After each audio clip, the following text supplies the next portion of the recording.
Kamusta mga kaibigan? Welcome back na naman sa ating munting channel. Alam nyo ga aray, parang mapa ng Pilipinas ang pagkalagay ko, no?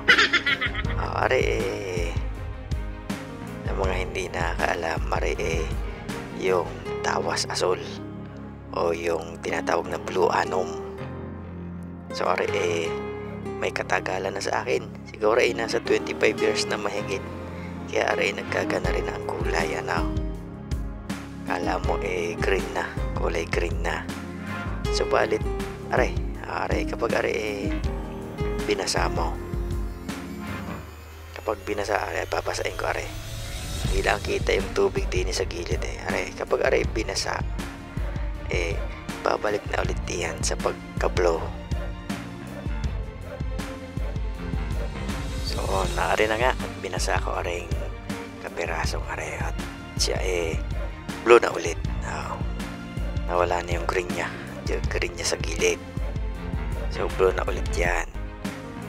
So sa mga hindi nakakalam-alam nyo ka na ang tawas na asol magandang daladala o magandang tangan-tangan araw-araw, kahit saan, kahit kailan, lalo na kung kayo ipupunta sa mga lugar na hindi nyo kakilala ang mga tao na naroroon, sa mga lugar na mayroong mahilig gumawa ng kalokohan sa kapwa. Yan yung mga manglalason, yung mga tao na ang gusto makapamerwisyo ng kapwa nila, no? So magaling na magdaladala ng gayaan. Maaari nyong ilagay sa botelya kung kayo may mga botelyang maliliit, at inyong kwintasino kaya naman ilagay nyo sa inyong mga wallet, dahil iyan ay makakatulong upang humaba ang inyong buhay dito sa mundong ibabaw. Bakit na naman bro, no? Anong kinalaman yan sa haba ng buhay ko, ano? So kapag kayo nalason, maaaring kayo mamatay kapag kayo hindi nagamot. So saan ninyo makukuha ang lason? Saan ninyo makukuha? O kapag kayo dumayo ng mga kainan, halimbawa may piyastahan, ano? Diyan sa mga kainan na iyan meron diyang manlalason kapag iyong natsyempohan. Ganon din sa mga inuman, kapag kayo may tama na, maaaring kayo malason ng inyong kainuman, lalo na kung kayo malakas-lakas mamulutan, ilalagay sa pulutan ng lason. Kaya kapag kayo may kipag-inuman, huwag nyong gawing ulam ang pulutan. Baka kayo mataniman ng lason. At kapag kayo hindi nagamot, siguradong kayo pagkakapihan. So ganun din naman kapag kayo napapunta sa ibang lugar. Halimbawa kayo kung saan napapadpad. Halimbawa kayo driver ng mga delivery. Kung ano-ano ang inyong trabaho at kung saan kayo napapadpad, maaari din kayong malason sa pagkain, o kaya naman sa inumin, halimbawa sa mga soft drinks na dibote, ano? So kapag iyan binuksan nila, pinabuksan mo doon, maaring may ilagay sila dyan na lason na hindi mo mamamalayan. Pinipitik lang yan, o kaya naman isusulpot ng kaunti ang daliri, at hindi mo alam na ikaw unti-unti nang nalalason. Nakaramdam ka ng palagi kang kahit na sumasakit ang tiyan mo, hindi ka mapatae. Ihilab ang tiyan mo.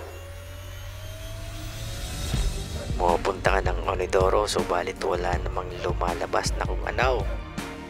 Tapos ang iyong mga daliri nangingitim na, sinyalis na yan, nilalason ka na. So kung kayo walang kilalang albularyo na maaaring manggamot sa inyo, mas magaling na gamutin ninyo ang sarili ninyo, no? Kumuha kayo ng nyog, bigayin ninyo, at yung purong gata, yung ikakang gata, no? Walang tubig, lagyan ninyo ng tawas asul. So magdudurog kayo ng tawas asul na gayaan. So kapag dinurog ninyo yan, hindi yan parang tina, na panlagay sa damit. Yan kapag dinurog ninyo, medyo may kristal kayong makita, makintab. Hindi katulad ng tina na durog na durog, pinong-pino. Yan ay baka lalo kayong malason pag yun ang inyong ginamit. So mas magaling kung kayo ay makakabili ng buong ganare at kayo na lang ang magdudurog. Subalit ang presyo yata ng ganito ngayon na may kamahalan na. At ang maliit na tibak niyan ay baka ay nagkakahalaga na ng 300 na pataas. So paalala, huwag tina. Yung tina ay yung ginagamit sa pangkulay ng damit na puti upang maging bluish. At yun din yung nilalagay sa tubig na nilalagay sa mga harapan ng bahay upang hindi taihan ng mga pusa at aso ang inyong bahayan. So hindi iyon. Iba ang tawas na asol. So ayun na nga, kumuha kayo kapag kayo ay nakakaramdam ng kakaiba na parang ang tiyan ninyo bumubutog na.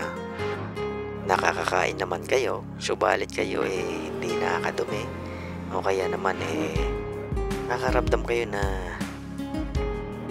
sumasakit ang inyong tiyan at kayo napakainit ng pakiramdam na kahit anong tubig ang inom mo uhaw ka pa rin. Sinyalis yan na ikaw ay nalalason. Kaya naman kung wala kayong panggamot sa lason at kayo mayroong ganare na tawas asol, magkayod kayo ng niyog. Bigain ninyo at yung purong piga noon, mas maganda kung mga 2 baso ang inyong iinumin at haluan ninyo ng tawas na asol na yan. So dapat powder para madaling humalaw doon sa kakanggatan ng niyog. Kapag nahalo na ninyo ipainom na ninyo sa taong nalalason. So mas magaling sana kung yung taong nalalason na painumin hindi pa kumakain o halos wala pang laman ang kanyang tiyan. At kapag pinainom na ninyo niyan, walang sala, susuka ng susuka iyan hanggang sa maisuka niya yung nalason, yung pinaglagyan ng lason. So kung sa karne man yan na sa pulutan, ilalabas mo yan inaamag na. So ang mangyayari diyan suka at saka tae. Subalit huwag kayong matakot. Pagkatapos naman ng pangyayaring gayon, kayo gagaling. So mas maganda kung may mga daladala talaga kayo na gayan, lalo na kung kayo kung saan mapapadpad. Kahit na kayo mabuting tao, kapag kayo may nainggit sa inyo, yung gusto kayong lasunin o gusto kayong makita na nagdurusa, magaling na kayo may dala niyan. So mas mabuti na mga kaibigan yung nag-iingat. So kahit na kayo mabuti, kapag may naiinggit sa inyo, wala kayong ginagawa ng masama, mayroon naiinggit sa inyo, maaaring kayo gawa ng hindi maganda. At isa na nga dyan ang lason. Kung hindi naman lason, kulam. So maganda talaga kapag may daladala kayo niyan, lalo na kung kayo dadayo ng inuman. Dahil sa inuman hindi mo kakilala halos ang ibang, kung ang ibang mga bisita, may mga bisita na hindi mo kakilala at yun pala marunong manlason, baka ikaw mabiktima. So maglagay ka ng gayaan sa iyong kamay, mas magaling kung sa kanang kamay, at iipit mo sa iyong singsing kung ikaw mayroon. At kapag ikaw aabot ng tagay, sa ilalim mo sasamputin yung baso. At kung ang baso babasagin, kapag yun may lason, mababasag yan. Iyon yung tinatawag na putok baso kapag may lason ang tagay sa iyo.